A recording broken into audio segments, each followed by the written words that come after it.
Hi Mom, and welcome back to this video. So today I'm doing a video that I have been requested to do a couple of times. It's actually a couple of requests that I'm rolling into one. I have been requested to do an affordable makeup tutorial, and I've also been requested to do a makeup basics tutorial. So this is going to be my first video doing a tutorial style whatsoever. I'm going to be doing it together, so I'm going to be doing a makeup basics with affordable products. So this is for, oh, my dog is licking himself loudly.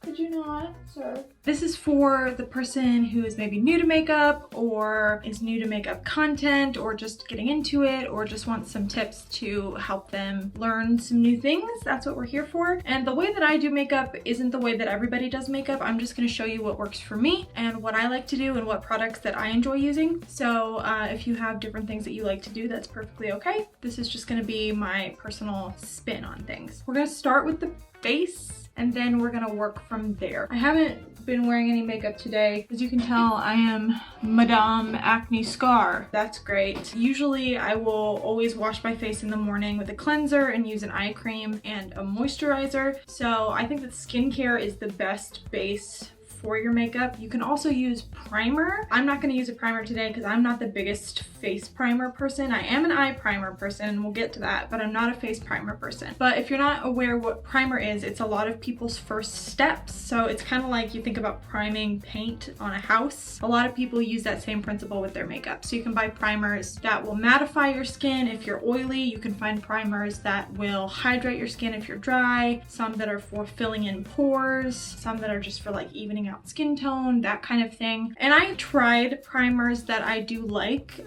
There's one from The Ordinary that I like that I have just a little bit left of, but I didn't bring it in here today. I've never noticed a huge difference for me with primers. Maybe it's just because of the type of skin that I have, but I just wanted to make you aware that that is an option if you're looking for something under your makeup that does something specific. So I'm going to start with foundation. This is the ColourPop Pretty Fresh foundation. I've talked about this and used this a few times on my channel. This foundation I believe is about $16, which is on the higher end of affordable for foundations. It just looks beautiful on the skin and it wears really well, like underneath my mask and stuff. I'm gonna use that. I may have used a little bit too much. I'm using a brush. This is a flat topped brush and it's dense. So that means the denser the brush, like the more bristles that are packed in, the higher the coverage you're gonna get. So I'm getting the most coverage that I can out of this foundation by using this particular brush. If I was using a flimsier brush, I would get less coverage, or if I was using a sponge. You can buy a makeup sponge like a beauty blender or an affordable alternative to a beauty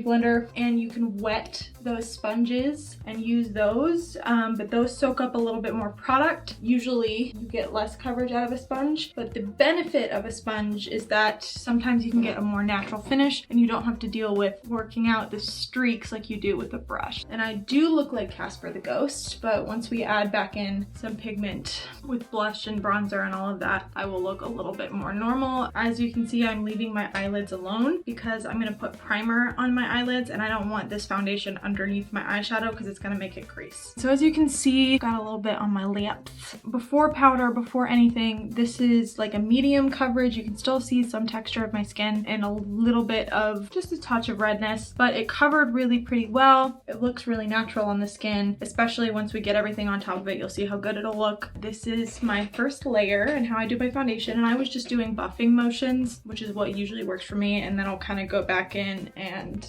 tap to get rid of some of the streaks. So I have a little bit left on my hand, and I always take it down the neck too because I usually am pretty good at matching my color because I always just use the lightest shade of whatever I'm buying. That's pretty foolproof for me. But just so you don't have a line of demarcation right here, I would go down the neck just a little bit. Okay, so now we're gonna use some concealer. So my affordable concealer that I like the best is the Instant Age Rewind by Maybelline. This has a little sponge tip and you can just crank it up and then put it on under the eyes. Okay, so my mom in particular has asked me, do you really need concealer, or is that just makeup companies trying to sell us more products? And I would say you don't need to do any step in makeup. I don't want to wear it because I think I don't look good without it. I want to be confident with and without it. I wear it because I like it and because it's fun. So concealer, I put it on the high points of my face and I put it underneath my eyes. So that's going to naturally highlight my face and give it a little bit of dimension. And then when we add bronzer or contour, we're going to be adding darkness. There will be that contrast between where we put a little bit of a lighter product and where we put a darker product, and it's going to sculpt the face. So most people will use a concealer either that is their skin tone or 1 to 2 shades lighter than their skin tone to add that highlight. And concealer just gives you a little bit of extra concentrated coverage. So if you want to spot conceal a pimple or use it under your eyes, I do get pretty heavy darkness under my eyes. So that's what I use it for. But some days I don't feel like wearing it, so I don't. So it's up to you whether you think you need a concealer or not. And some people only use concealer. Maybe they just spot conceal and don't do foundation at all, and that's okay too. So next, I'm just gonna take this Second Love Brow Styler mascara, which was like, I got super cheap on Eyeshadow, and I'm gonna run it through my brows. I'm not doing anything extra special with my brow. Whoa, okay.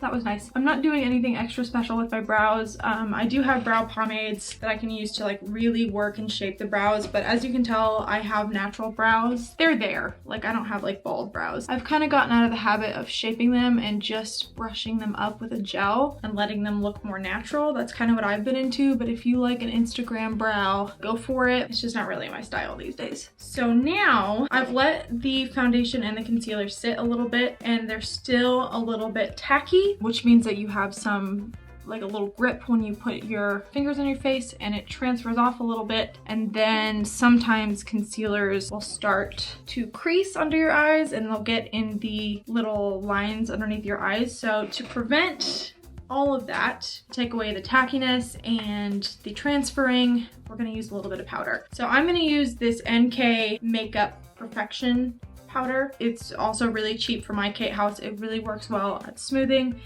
and I don't use a lot. This is actually, I went in with a little more than I normally would. So I'm gonna take all this powder that I just put under the eyes and sweep it all around the face. And I just like to use just enough to take away any stickiness and to heighten the longevity of my makeup, because if you put a powder on top of a liquid or a cream, it's gonna kind of lock it in. But if you use too much powder, you can look really dry, and I wouldn't do that, especially if you have a dry skin type. And some people will bake their powder, which is where you put like a copious amount of powder like under your eyes and like down the sides of your nose, maybe on your chin, and then they leave it, and that can be really good for longevity. But I find that if you make a mistake at all after that, like, it makes it impossible to clean it up because your makeup is no longer malleable. It is so set in place that, say you get fallout and you sweep it away and then you like scratch off some of your foundation, it's really hard to fix. So that's why I don't like doing that, and I find it can look and feel really dry sometimes. So I just like to use a light layer of powder because I do want my natural something to come through. I don't know. I like a little bit of a fresher look, not super matte. So we've got these red eyelids right here and these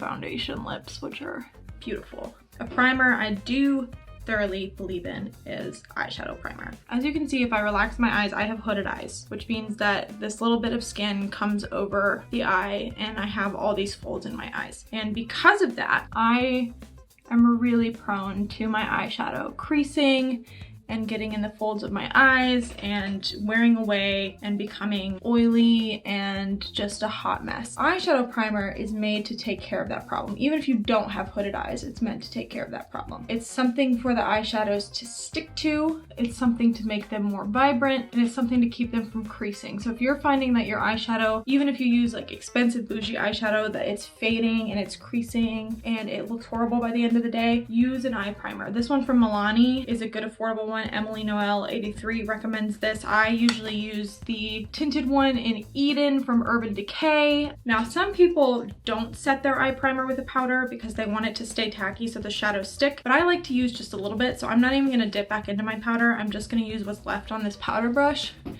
and run it over my eyelids, just because I find that it works better for me that way. That's just what I like. I've got powder everywhere. So usually I do my makeup in kind of a weird order. So I'll do my base first, and then I'll do my eyes, and then I'll do the finishing touches like the bronzer, the blush, and the highlight, and the lipstick. What I'm gonna use for my affordable palette today is this e.l.f. little bite-sized trio in Berry Bad. I have a few of these. I have the blue one, I have the hot jalapeno, and I have the pumpkin pie one. You can get these in all sorts of colors. There's even one called, I think it's called like cream and sugar, that's like super neutral. This has a bit more of a berry tone, but you can get these for $3 in all sorts of colors. So if you're looking for an on the cheap, affordable, good eyeshadow that's just gonna give you like a simple basic look, you can find these at Walmart or like at Ulta, the drugstore. They're really great. I am going to show you how I do my basic eyeshadow. So every eyeshadow look is different. I use different techniques, but this is just the basics, like how I would do something quick and easy. And that was gross noise. My body is not a temple, it is a CVS parking lot. What I like to do is take a fluffy blending brush, I said it right that time, that is a little bit bigger and is gonna take up a larger volume of space on the eye, and it's gonna distribute it in a fluffing sort of motion as opposed to a really concentrated packing sort of motion. So I like to work from light to dark. Sometimes I do reverse that, but this is what I would do on an average day. So I'm gonna take the lightest shade in this palette and dip my brush into it. And usually, even if it doesn't have a lot of that kickback, a lot of that powder, I usually tap it off anyway because I don't want it getting all over my face. And I'm gonna take it above. So here you can see this, my hooded eyes.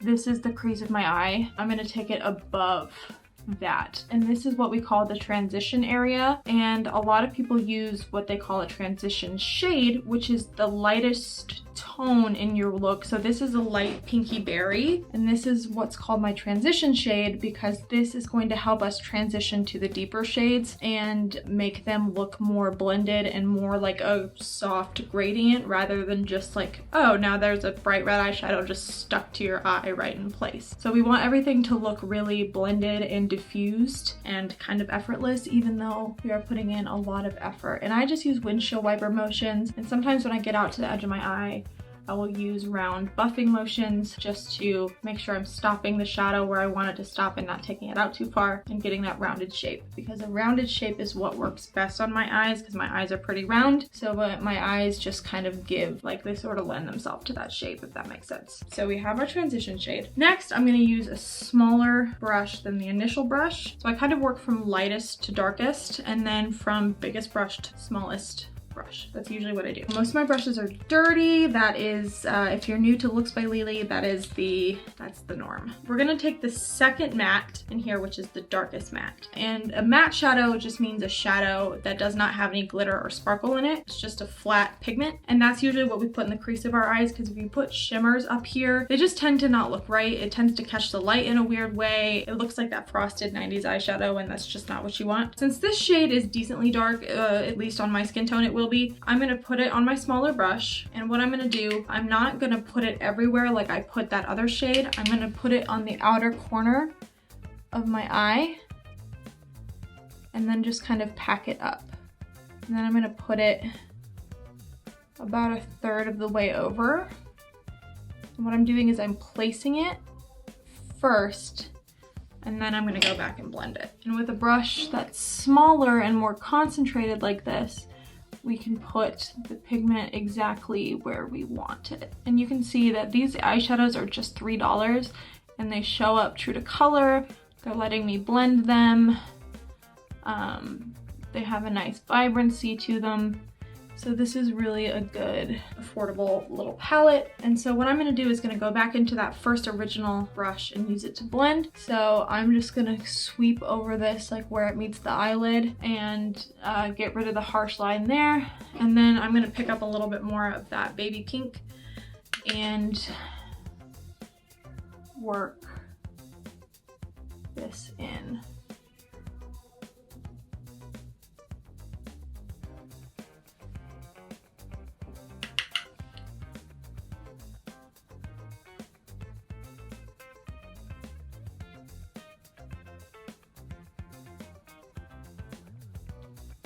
And now the eye looks a lot more defined because we have that darkness that is bringing attention to the outer portion of our eye and kind of pulling it up a little bit and making it look very sultry. So then I'm gonna pick a shimmer to go on the lid. That's usually where you place your shimmers, is on the lid. If you don't like that, do your thing. First, I'm gonna go on the lower lash line and I'm gonna take some more of that darkest shade and I'm just gonna tuck it right there.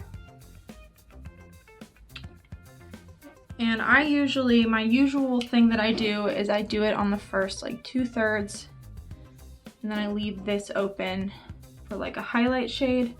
You can go all the way over if you're looking to do something smoky. You can go down lower if you want to do something smoky.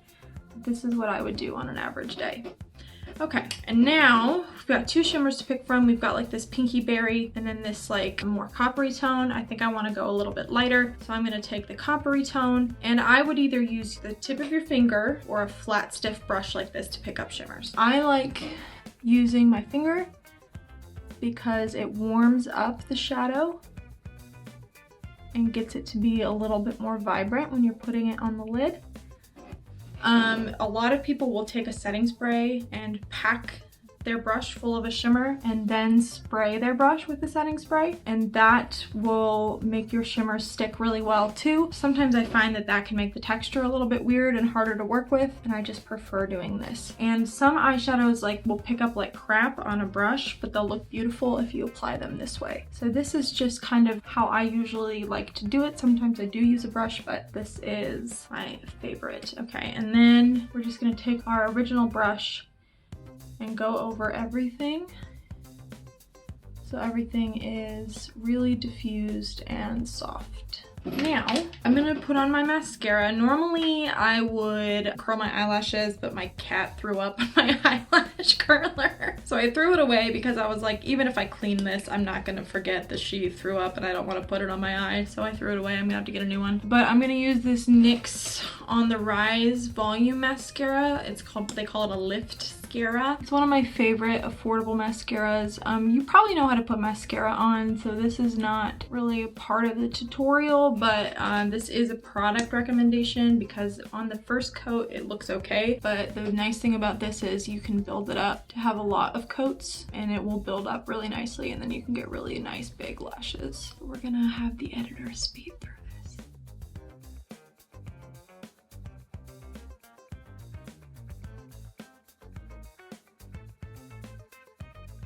And before this stage, you could always have added a liner, but I am not a person that wears liner every day, and I don't really feel like I'm the best person to teach it. So if you want to know how to do eyeliner, this is not the best place to be, because I just pray to God whenever I do a winged eyeliner and hope that it works out for the best. So this is what I would do on an everyday. I'm not doing a wing every single day. So we'll see how that's building up nicely, and then we can go on the lower lashes. And that's pretty much it for the eyes. We are going to highlight in a little bit. I'll show you how I do that. That's the eyes, and I think it's a really pretty color combination. Everything looks blended. Everything looks fused together, and we have several different colors that we use, really just 3 colors, but everything looks like it goes together nicely, and that's what we want. Next, we're going to bronze. And I'm going to take this RK by Kiss bronzer that was only a couple bucks. Again, off iKate House. You can get it for like $2 on iKate House. But what I'm going to do, I'm gonna swirl in here, and I'm using an angled fluffy brush. And I like to use this because it kind of hugs the contours of the face while still being big enough to blend. So what I'm gonna do, you can see the hollow of my cheekbone right here. I'm not contouring. Contouring is when you use a cool tone to mimic the shadow of the face. So if I was using a contour, I would put it somewhere where this hollow is at. But since I'm using a bronzer, I'm gonna put it right here, like kind of over the expanse of my cheekbone where the sun would naturally hit.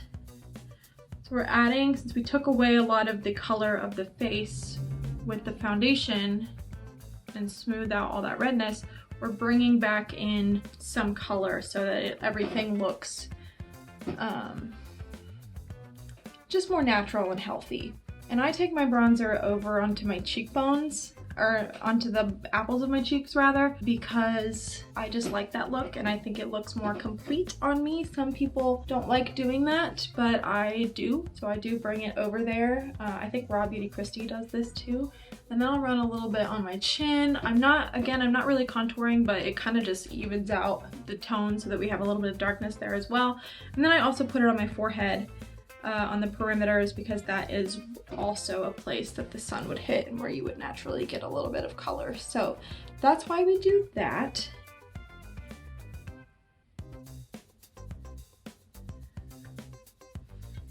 Okay, and then I'm just gonna check to see now it looks pretty subtle, and then I usually will take a clean powder brush or a brush that I use with just a little bit of translucent powder and tap over the edges. And this is a glowy bronzer, so it did add a little bit of a sheen, but now we're gonna do blush and highlight. So this is also from e.l.f. and this is also $3 from their Bite Size line. I want more of these, but a lot of them are too dark for me. This is the shade Cantaloupe. This is a little bit orangier than maybe I would go, but I want to show you how these really affordable products do look and work. So I'm going to take this blush, and I use a brush that's shaped like this. It's slim enough that it's not gonna like fluff product everywhere and you're gonna not be able to target it, but it's fluffy enough that it will blend the blush, which is what we want. So a lot of people say not to do this, but this is how I do it. I smile, get the apples of my cheeks, and I will distribute it on both cheeks first to distribute pigment, since I do need probably less than a lot of people because I'm so light-skinned. And then I work it back from the apples of the cheeks. You can see that's a really pretty tone. It really is like a cantaloupe color. I really like it. And then I'm gonna go back into that clean powder brush and tap over the edges. We don't want any harsh lines. We just want everything to look very blended and diffused and like we did it on purpose. And it does now. So that's what that looks like. Now we have a little bit of healthy color in the face. And the last step we're gonna do, well, one of the last steps we're gonna do is to highlight. I'm gonna use a shimmery highlight, the one from this palette, and put it on a more targeted brush. This is the kind of size I like for a highlight brush. It's big enough to blend, but you're still able to target it, like I said, kind of with a blush brush. That's so hard to say. So I'm gonna take it on the tops of my cheekbones, and I've had people ask me like why I do this step. If they're not a makeup person, it maybe seems kind of weird to put something shiny on your face, but I just think it makes the skin look glowy and healthy, and we're putting it in all the places where the light would naturally hit. So we've put stuff where darkness would be, now we're putting stuff where brightness would be. And this is how the light would naturally bounce off the face. So we're just enhancing that and making it look a little bit dewy and bright and reflective.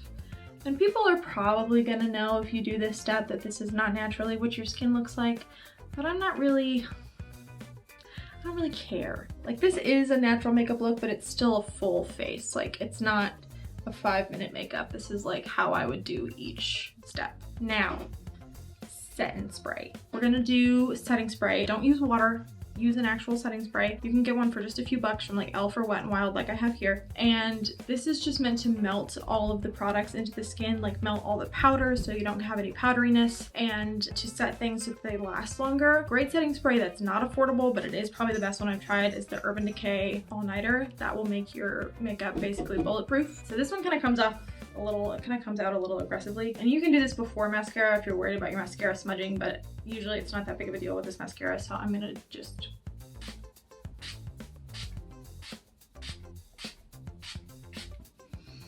do a few sprays, and then it usually doesn't take too long to dry. So if you're worried about that, you're not gonna look like wet forever. And I just do this. Some people have like a fancy little fan, but we're not that fancy here on this channel. And the last step is gonna be lips. Right now, my favorite one is, I have the Raw Booty Crispy video coming, but this is her gloss in Glacier, and this is the prettiest gloss I've ever used. So I'm just gonna throw that on, and it smells like creamsicles, which is stupendous.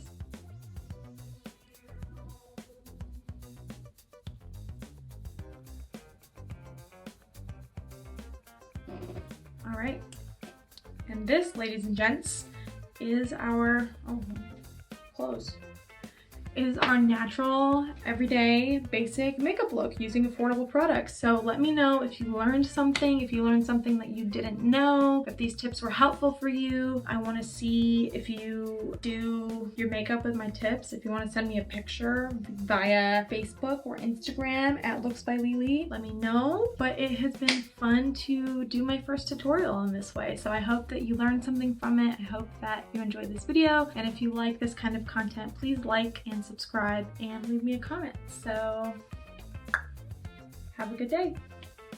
Bye, Mom.